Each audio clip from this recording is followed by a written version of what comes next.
दोस्तों आज हम आपको बताने वाले हैं बैंक एफडी या पोस्ट ऑफिस एफडी कौन बेहतर 2026 में। दोस्तों यदि आप एफडी के माध्यम से इन्वेस्ट करना चाहते हो लेकिन दोस्तों आपके समझ में नहीं आता कि आखिर हमें एफडी बैंक में करनी चाहिए या पोस्ट ऑफिस के माध्यम से करनी चाहिए, किस में हमें कितना फ़ायदा देखने को मिलता है, किस में हमें कितना रिटर्न देखने को मिलता है और किस में हमें कितना रिस्क देखने को मिलता है। दोस्तों यदि आप इन सब के बारे में डिटेल्स में और आसान भाषा हिंदी में समझना चाहते हो तो आज के इस वीडियो को पूरा देखो। आज के इस वीडियो को देखने के बाद आपके सारे डाउट क्लियर होने वाले हैं, क्योंकि दोस्तों आज के इस वीडियो में हम आपको इस टॉपिक के बारे में A to Z जानकारी देने वाले हैं ताकि आपके सारे डाउट क्लियर हो सकें और आपके आसानी से समझ में आ सके।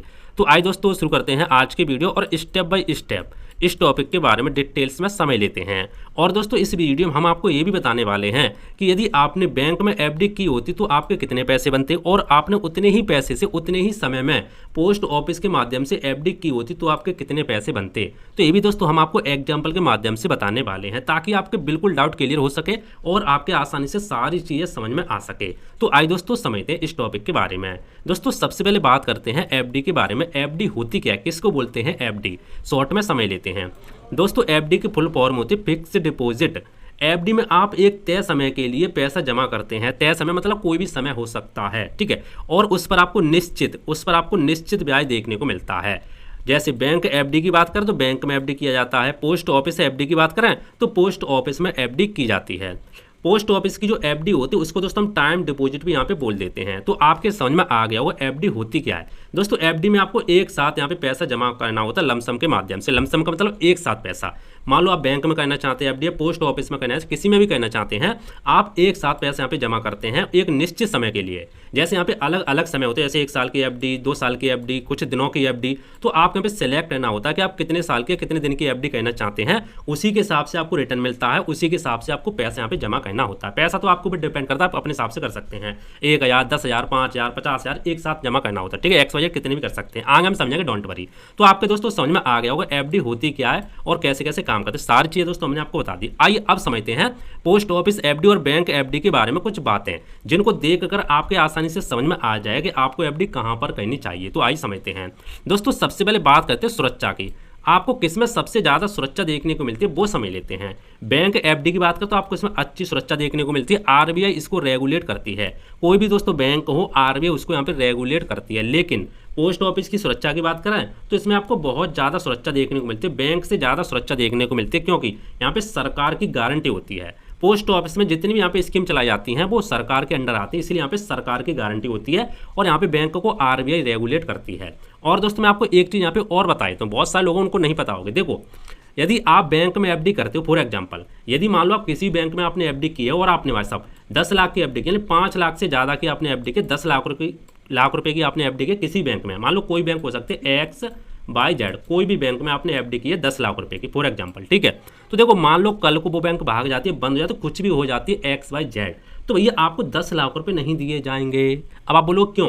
क्योंकि भाई साहब कोई भी बैंक हो उसमें आपका जो आरबीआई होती है, आरबीआई द्वारा वहाँ पे जो बीमा होता है वो भाई साहब सिर्फ 5 लाख रुपए का होता है। 5 लाख रुपए की यहाँ पे गारंटी होती है, किसी भी बैंक में आपको 5 लाख तक ही मिलेंगे, चाहे आपके 10 लाख की एफडी करो, 20 लाख की करो, 50 लाख की करो, कितने पैसे की भी करो, आपको सिर्फ यहाँ पे 5 लाख का बीमा होता है। कल को भाग जाती है बंदो, कुछ भी हो जाती है XYZ, तो ये आरबीआई द्वारा आपको 5 लाख यहाँ पे दिए जाएंगे। तो ये आपको बैंक में कुछ यहाँ पे रिस्क थोड़ा देखने को मिलता है। लेकिन दोस्तों मैं आपको तो बहुत सारे सरकारी बैंक होते हैं, ऐसे घपला नहीं होता। मैं बात कर रहा हूँ जो देखो बात है वो बताना सही रहता है, तो आप अपने हिसाब से यहाँ पे देख सकते हैं। वैसे देखो बहुत सारी बैंक है, SBI, बैंक ऑफ इंडिया, बहुत सारी बैंक है, बड़ौदा बैंक, सरकारी बैंक है, इस पर भरोसा ट्रस्ट है, बहुत सारे लोग करते भी हैं, लेकिन बताना जरूरी था इसलिए मैंने आपको बता दिया। लेकिन पोस्ट ऑफिस की बात करें तो पोस्ट ऑफिस में आपको 100% आप जितने की भी यहाँ पे एफडी करते हो 100% आपको पैसा यहाँ पे सुरक्षित है, कोई भी आपको रिस्क देखने को नहीं मिलता।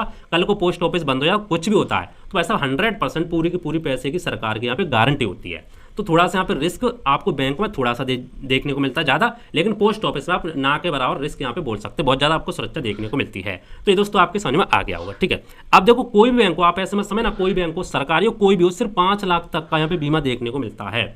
अब ब्याज की बात करें, ब्याज दर की बात करें तो बैंक एफडी में बात करें तो बैंक के ऊपर यहाँ पे निर्भर करता है आप किस बैंक में एफडी करना चाहते हो। देखो सरकारी बैंक में थोड़ा आपको कम ब्याज देखने को मिलता है और प्राइवेट में आपको ज़्यादा देखने को मिलता है। फिर भी हमने यहाँ पे लगभग 5% से लेकर के 7.5% के बीच में लगभग देखने को मिलता है। और पोस्ट ऑफिस की बात करें तो आपको फिक्स ब्याज देखने को मिलता है, सरकार यहाँ पे तय करती है, जैसे 6.9% से लेकर के 7.5% के बीच में। अब आप बोलो ऐसा क्यों? क्योंकि देखो एफडी अलग अलग साल की होती है। मान लो आप जितनी ज़्यादा साल के लिए एफडी करेंगे उतना आपको ज़्यादा ब्याज मिलेगा, यदि आप कम साल के लिए एफडी करते हो तो आपको कम ब्याज देखने को मिलता है, बैंक में भी और पोस्ट ऑफिस में भी।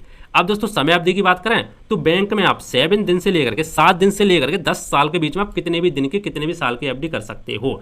7 दिन से लेकर के मिनिमम 7 दिन है, मैक्सिमम यहाँ पे 10 साल है, 5 साल 2 साल 3 साल 6 महीने 21 दिन 7 दिन कितने भी दिन की यहाँ पे कर सकते हैं। कोई यहाँ पे ज़्यादा वो नहीं है, टाइम आपको ज़्यादा देखने को मिलता है यहाँ पे। अब दोस्तों पोस्ट ऑफिस की बात करो तो आपको यहाँ पे 4 ही ऑप्शन देखने को मिलते हैं पोस्ट ऑफिस में, 1 साल 2 साल 3 साल 5 साल, मिनिमम 1 साल और मैक्सिमम यहाँ पे 5 साल, इससे ज़्यादा कम आप नहीं कर सकते।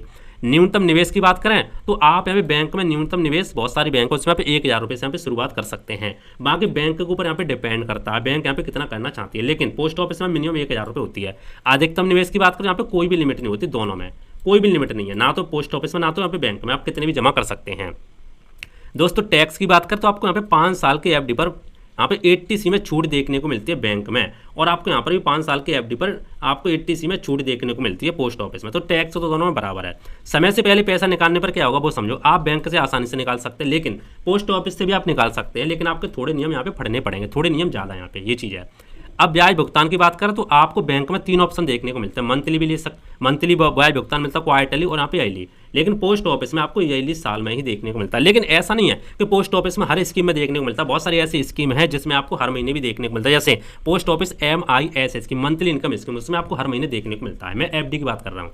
अब दोस्तों ऑनलाइन सुविधा की बात करें तो आपको पूरी तरह ऑनलाइन सुविधा भाई साहब यहाँ पे नेट बैंकिंग एप्लीकेशन से पूरी तरह कंट्रोल कर सकते हो बैंक में, यानी घर बैठे आप बैंक का कोई भी काम कर सकते हो, एफडी आईडी वगैरह कुछ भी कहना हो XYZ आप आसानी से कर सकते हो। लेकिन पोस्ट ऑफिस से भी कर सकते हो, लेकिन कुछ सीमित चीज़ें हैं, कुछ सीमित के अंदर कर सकते हो, ज़्यादा चीज़ें आप नहीं कर सकते। जैसे आईडी कराने में जाना पड़ेगा, PPF कराने जाना पड़ेगा, एफडी कराने जाना पड़ेगा, लेकिन बैंक में जाओ चाहे मत जाओ आप घर से ही सारे काम कर सकते हैं।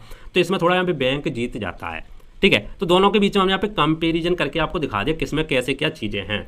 आइए अब मैं आपको और भी चीज़ें बताई तो ब्याज दर 2026 के अनुसार बताता हूँ। देखो बैंक एफडी की बात करें तो नॉर्मल 6% से लेकर के 7.5% के बीच में, सीनियर सिटीजन में आपको एक्स्ट्रा थोड़ा यहाँ पे 0.5% देखने को मिल जाता है। पोस्ट ऑफिस में आपको अलग अलग देखने को मिलता है, जैसे 1 साल की एफडी करते हो 6.9%, 2 साल में 7%, 3 साल में 7.1%, 5 साल की एफडी पर 7.5% देखने को मिलता है। आइए एक एग्जाम्पल के माध्यम से समझते हैं। अगर आप 1 लाख रुपये निवेश करते हैं 5 साल के लिए तो किसमें कितना ज़्यादा देखने को मिलेगा वो समझ लेते हैं। बैंक की बात करें तो हमने 7% लेके रखा है, ठीक है, थोड़ा बहुत ऊपर नीचे भी हो सकता है, प्राइवेट बैंक को तो थोड़ा बढ़ जाएगा, तो मैंने यहाँ पे लगभग 7% लेके रखा है एवरेज। तो 5 साल बाद आपको बैंक में 1 लाख रुपये जमा करते हैं तो भैया 1,40,000 रुपये आपको देखने को मिलेंगे, लेकिन पोस्ट ऑफिस में जमा करते हैं तो आपको 7.5% ब्याज के हिसाब से मैंने लेके रखा है, क्योंकि इतनी अभी चल रही है। तो पोस्ट ऑफिस में आपको 1,43,000 रुपये देखने को मिलेंगे। तो अभी यहाँ पे पोस्ट ऑफिस थोड़ा सा भी जीत गया 3,000 रुपये से, तो ऊपर नीचे भी थोड़ा बहुत हो सकता है। यदि प्राइवेट बैंक में किया होता तो यहाँ पे ज़्यादा रिटर्न भी हो सकता है, तो रिटर्न तो थोड़ा बहुत ऊपर नीचे हो सकता है, ठीक है। अब दोस्तों आइए अब हम समझते हैं बैंक के फायदे। बैंक के कौन कौन से फायदे तो मैंने आपको शुरुआत में बता दिया। ऑनलाइन आसानी से आप यहाँ पे खोल सकते हैं, प्री मैच्योर में आपको आसान कर सकते हैं, ऑटो रिन्यू की सुविधा आपको देखने को मिल जाती है, मंथली इनकम का आपको ऑप्शन देखने को मिल जाता है। पोस्ट ऑफिस में आपको देखने को मिलता है MIS स्कीम में, ऐसा नहीं उसमें आपको देखने को नहीं मिलता। अब दोस्तों बैंक एफडी के नुकसान की बात करें तो कुछ बैंक में आपको जोखिम होता है, छोटी बैंकों में, ठीक है, ब्याज दर यहाँ पे बदलती रहती है और 5 लाख का भी यहाँ पे रिस्क रहता है, जो मैंने आपको बताया था।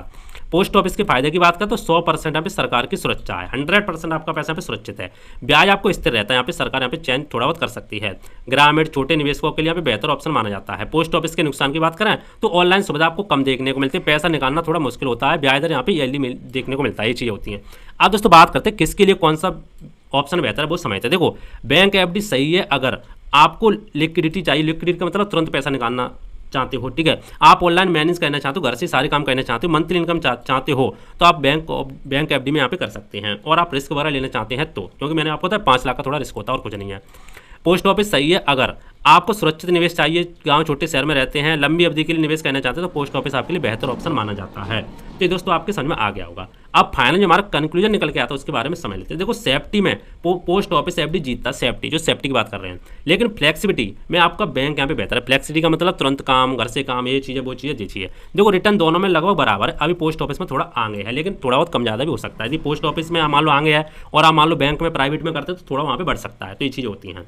तो देखा दोस्तों हमने सारी चीज़ आपको बता दी, किसमें कितना कैसे क्या, आप अपने हिसाब से यहाँ पे खुद चुन सकते हैं, ठीक है, सारे हमने आपको कंपेरिजन करके दिखा दिए। दोस्तों उम्मीद करता हूँ आज का वीडियो आपको पसंद आया होगा। दोस्तों यदि आपको इसको लेकर कोई डाउट हो तो आप नीचे कमेंट कर देना, मैं आपको रिप्लाई देने का जरूर कोशिश करूँगा। बाकी दोस्तों मिलते हैं इंटरेस्टिंग वीडियो में, तो जय हिंद, वंदे मातरम, बाय।